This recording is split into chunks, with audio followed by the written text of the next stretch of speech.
할렐루야. 아멘. 오늘도 YFC 예배 나오신 여러분들을, 그리고 유튜브로 함께 예배드리고 계신 YFC 여러분들을 너무나도 축복하고 환영하고 또 사랑합니다. 네, 오늘 함께 말씀 나눠보도록 하겠습니다. 네, 오늘 함께 말씀 두 가지 본문을 찾아볼 건데, 먼저 첫 번째 말씀은 레위기 11장 44절에서 45절까지 말씀입니다. 레위기 11장 44절에서 45절까지 말씀입니다.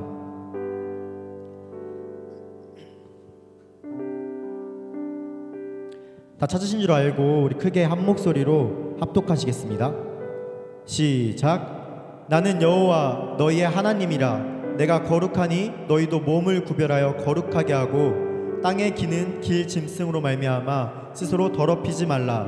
나는 너희의 하나님이 되려고 너희를 애굽 땅에서 인도하여 낸 여호와라. 내가 거룩하니 너희도 거룩할지어다.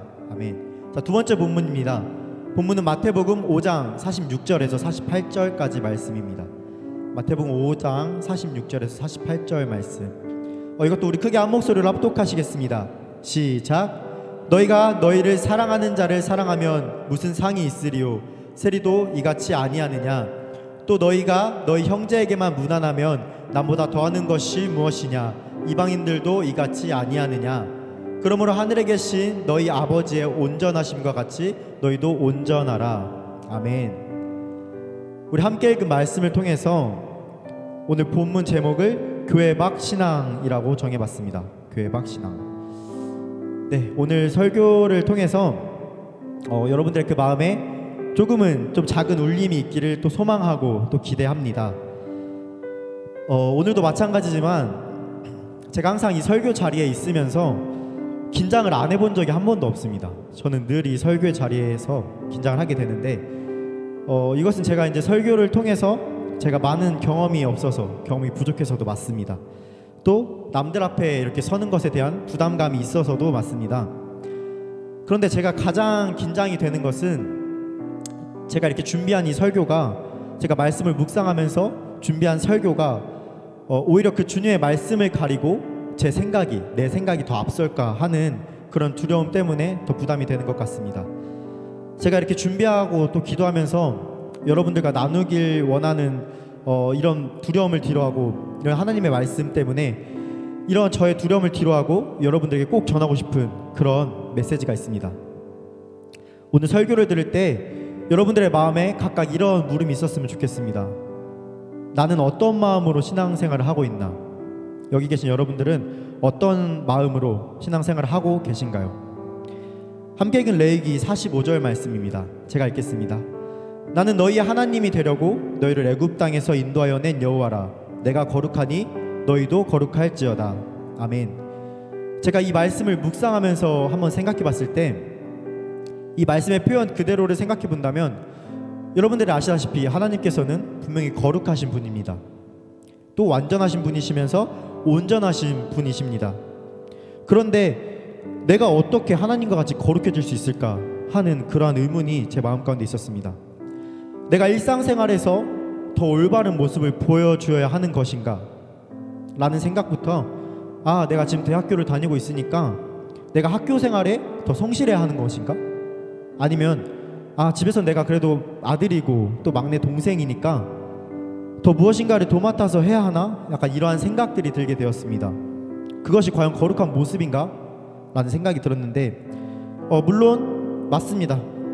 나에게서 보여지는 그 모습이 성실해야 하는 것도 물론 맞습니다. 근데 또 다른 그 사람들이 봤을 때 그냥 모습만 봐도 정말 예수님 믿는 사람이구나, 나의 겉모습, 내 외면적인 모습만 봐도 예수님 믿는 사람이라서 성실하구나, 착하구나 하고 하는 그런 말씀 때문일 수도 있습니다. 그런데 이런 모습들은 그냥 나에게서 비춰지는 그런 내 모습에 불과하다고 저는 생각합니다. 말씀에서 표현하고 있는 이 거룩은 우리가 하나님께 더 구별되어야 하는 그런 모습인 것입니다. 우리가 함께 읽지는 않았지만 제가 레위기 11장 43절 말씀을 한번 읽어보겠습니다. 너희는 기는 바 기어다니는 것 때문에 자기를 가증하게 되게 하지 말며, 또한 그것 때문에 스스로 더럽혀 부정하게 되게 하지 말라. 아멘. 여기서 나오는 이 말씀에서 기어다닌다, 기어 부정하여서 하나님과 적대 관계에 있는 존재로, 또 이렇게 이런 것을 먹지 말고 멀리하라고 하는 그런 말씀 구절입니다. 결국 하나님의 성도로서 이러한 사소한 것에서부터 하나님과 온전한 그런 관계를 우선적으로 생각하라는 그런 말씀인 것입니다. 하나님께서 자신과 같이 거룩하라, 내가 거룩하니 너희도 거룩하라 하신 것은 우리가 이렇게 예수 그리스도를 믿고 또 교회에 나와서 열심히 신앙생활을 한다고는 하지만, 우리가 예배당을 나가서 세상에 나가면은 그 세상에 있는 그 사람들과 다를 것이 없다는 것을 다시 한번 일깨워주는 것입니다. 물론 저도 마찬가지입니다. 지금 여러분들 앞에서 설교를 하고 있는 저도 여러분과 크게 다를 것이 없는 그런 사람입니다. 그래봤자 여러분들보다 조금 더 교회에 오래 있고 또 조금 더 성경 말씀에 대해서 공부를 하고 있고, 어떻게 하면 내가 하나님께 더 올바른 모습을 보여야 할까 조금 더 생각하는 그런 모습인, 그런 정도인 것입니다. 그런데 이렇게 세상에 나가서 많은 사람들과 섞여 있어도 이렇게 별반 다름이 없다는 것은 정말 우리가 하나님께 구별되어야 한다는 것입니다. 우리가 하나님 예수 그리스도의 성도로 말미암아서 또 하나님의 자녀로 말미암아서 우리가 더욱더 하나님을 따라서 거룩하고 구별되어야 한다는 그런 것입니다. 여러분, 구별되십시오. 아멘. 구별되십시오. 우리가 예수님을 떠나서 사는 것이 아닌, 우리가 예수님과 함께하는, 예수님을 따라가는 그런 삶인 이상 적어도 예수님이 우리에게 그 보여주신 그 삶의 모습처럼은 구별되길 원합니다. 우리가 이제 전도를 하고 또 복음을 전하고 믿지 않는 사람들을 교회로 인도할 것입니다. 그런데 그 사람들에게 우리는 교회 다니는 사람들이고, 아, 예수님 믿는 사람들이구나, 나는 모르지만 저 사람들한테는 예수님 믿는 그런 목적이 있구나 하는 그런 사람들로 인식이 될 텐데, 그런데 우리가 그 전도 대상자들한테 교회 다녀도 자신과 크게 다를 것이 없는 사람으로 생각이 된다면 그것은 분명히 구별되지 않는 것입니다. 오늘 함께 읽은 이 말씀을 통해서 과연 어떻게 하면 내가 그들보다 먼저 된 그 신앙인으로서 구별될 수 있을까 한번 생각해 보기를 바랍니다. 다시 말씀으로 돌아와서 마태복음 5장 46절 말씀 다시 한번 읽어보도록 하겠습니다. 마태복음 5장 46절 말씀입니다. 함께 읽겠습니다. 시작. 너희가 너희를 사랑하는 자를 사랑하면 무슨 상이 있으리요? 세리도 이같이 아니하느냐. 아멘. 너희가 너희를 사랑하는 자를 사랑하면 무슨 상이 있으리요? 내 자신을 사랑하는 그 사람만을 내가 사랑한다고 하면은 그것은 아무런 의미가 없다는 것입니다. 잠깐 예를 들어 봅시다. 제가 어떤 어려운 일을 당하게 되었습니다. 저는 평소에 사람들에게 연락을 많이 하고 또 덕을 쌓았는데, 그런 내가 어려운 일을 당하게 되었다면은 분명히 저의 그 주변 사람들은 제 어려움에 대해서 다들 연락을 하고 또 걱정을 하고 또 분명히 기도를 해줄 것입니다. 왜냐하면 저는 이렇게 사람들에게 덕을 끼치고 또 사람과 그 관계를 쌓고 그런 사람이기 때문이죠. 근데 반대로 내가 아무것도 하지 않고 늘 나에게 연락해주는 사람한테만, 늘 나는 먼저 나가지 않고 늘 나한테 먼저 오는 사람에게만 내가 관심을 주고 한다면, 그렇다면 내가 어려움을 당했을 때 그런 사람들도 저에게 아무런 관심을 주지 않을 것입니다. 왜냐하면 내가 그들에게 관심을 주지 않았기 때문에, 제가 먼저 나가지 않았기 때문에. 예수님께서는 우리에게 이웃을 사랑하고 또 원수까지도 사랑하라고 그렇게 말씀하고 계십니다. 남에게 먼저 섬기고 그 베푸는 모습이야말로 예수님의 그 거룩하신 모습을 닮아가는 길이라고 생각하고 있습니다. 내가 누군가에게 베품을 받고 싶다면 먼저 베풀면 됩니다. 이유 없는 선행은 없지만 꼭 이유를 찾으려고 하는 그런 선행도 맞지 않습니다. 그리스도 예수를 믿고 함께 예배를 드리고 있는 여러분들의 그 삶에서, 그 세상에서 더 선한 영향을 끼치는 삶의 모습이 되었으면 좋겠습니다. 그랬을 때 여러분들이 어디를 가도 어디에 속해 있든지 예수님을 잘 믿으면, 아, 저렇게 선한 모습을 보일 수 있구나, 아, 예수님 믿어서 저렇게 선한 모습을 볼 수 있구나 하는 그런 여러분들 되기를 간절히 소망합니다. 우리는 지금껏 이렇게 교회에서 예수 그리스도의 그 십자가 사건을 많이 듣고 또 많이 알고 있을 것입니다. 그런데 예수님께서는 이미 2000년도 더 지난 그 시대에 우리를 위하여 그 십자가 사건을 통해서 고난을 받으셨고 또 그 고난 이후에 부활하셔서 우리를 구원하셨습니다. 그런데 정작 우리는 그 예수님의 고난 사건에 멈춰 있습니다. 과연 여러분들이 생각하고 있는 그 십자가는 어떤 의미인가요? 하나님께서 우리를 너무나도 사랑하셔서 우리의 죄를 사하시고 또 구원하시려고 예수님을 보내셨습니다. 그 십자가는 우리의 악함과 또 우리의 그 여러 가지 죄를 사하시려고 예수님께서 대신 못 박힘을 당하신 그 십자가입니다. 그 십자가를 통해서 우리에게 보여주신 희생은 우리가 듣고 멈춰 있으라는 그런 말이 아닙니다. 우리가 계속해서 나아가고 그 십자가의 사건에 멈춰 있는 것이 아니라 그 이후에 우리는 구원받았고 우리가 앞서 나가야 하기 때문에 우리는 계속해서 전진해 나가야 한다는 것입니다. 요한복음 14장 6절 말씀에서는 예수님께서 이렇게 말씀하고 계십니다. 내가 곧 길이요 진리요 생명이니 나로 말미암지 않고. 그렇습니다. 예수님에 향할 수 있는 것입니다. 제가 지난번 그 설교 말씀을 통해서 여러분들에게 새로운 소망을 품을 것을 또 기대하고 그렇게 말씀을 드렸습니다.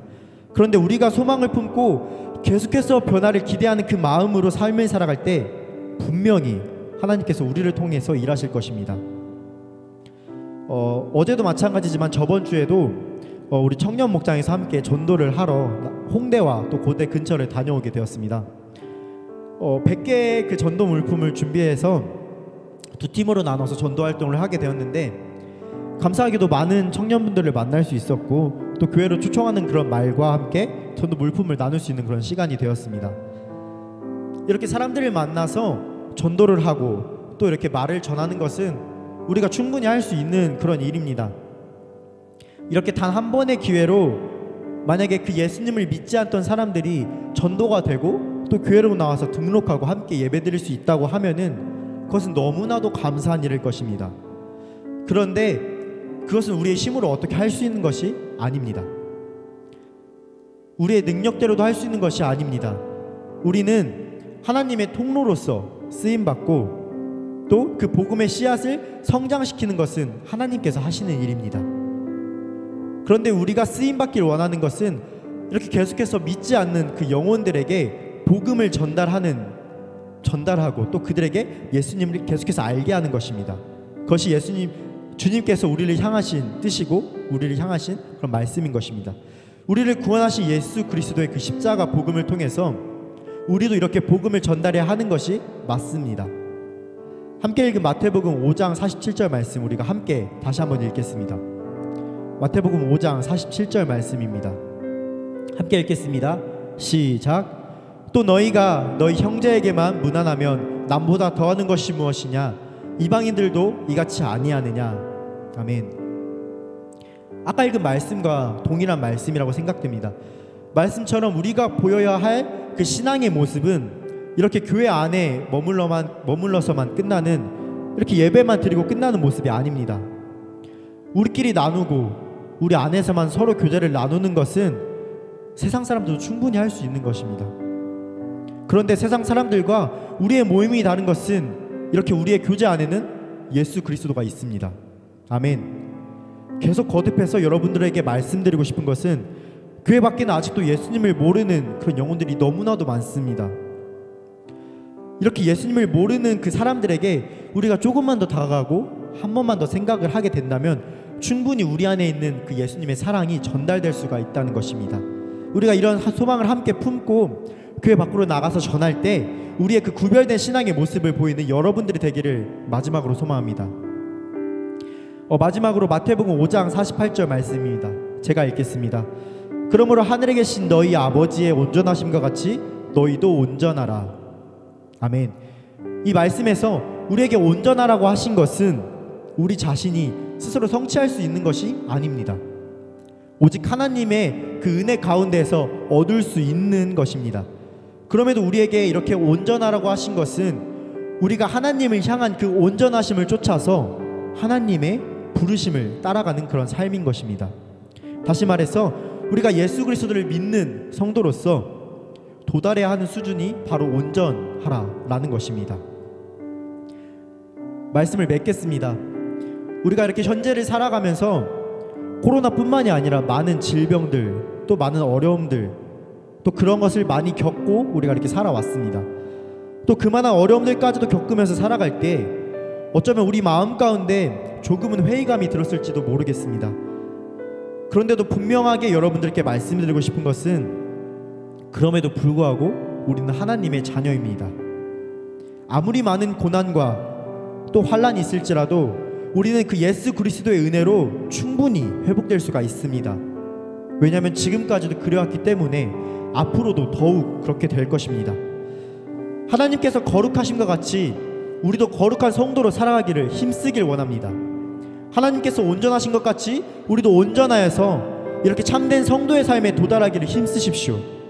그 가운데에서 우리를 향하신 하나님의 크고 놀라우신 일을 체험하고 다시 한번 내 스스로의, 여기 계신 여러분들 스스로의 그 신앙생활을 돌아보며 회복받고 한 단계 성장하는 그런 여러분들이 되시기를 간절히 소망합니다. 이 시간 우리가 함께 기도했으면 좋겠습니다. 우리가 함께 기도하길 원하는 것은 우리 마음에 이 말씀이 기억되었으면 좋겠습니다. 나는 너희의 하나님이 되려고 너희를 애굽 땅에서 인도하여 낸 여호와라. 내가 거룩하니 너희도 거룩할지어다. 그러므로 하늘에 계신 너희 아버지의 온전하심과 같이 너희도 온전하라. 아멘. 이렇게 성경에 나오는 사도 바울이라는 인물이 있습니다. 이 사도 바울 또한 이 온전하라는 명령을 통해 하나님의 부르신 그 부름의 상을 위하여 쫓아간다고 성경에서 고백하고 있습니다. 우리의 삶도 이러한 사도 바울의 고백처럼 하나님의 부름을 쫓는 그러한 삶이 되기를 간절히 소망합니다. 우리 스스로는 온전해질 수 없으나 우리를 온전케 하시는 그 예수님을 믿고 따르는 삶이 되기를 간절히 소망하고 또 바라고 원합니다. 나는 비록 연약하나 나를 통하여 일하실 주님을 기대하는 마음으로, 또한 그 예수님의 그 온전하심을 따라가기를 힘쓰는 마음으로, 내가 거룩하니 너희도 거룩하라 하신 그 예수님의 그 말씀을 기억하는, 또한 우리가 그 말씀을 통하여서 서로 함께 변화되기를 그런 원하는 마음으로 이 시간 우리가 이 말씀을 기억하면서 마지막으로 동성으로 주님을 크게 한번 외치시고 동성으로 기도하시겠습니다.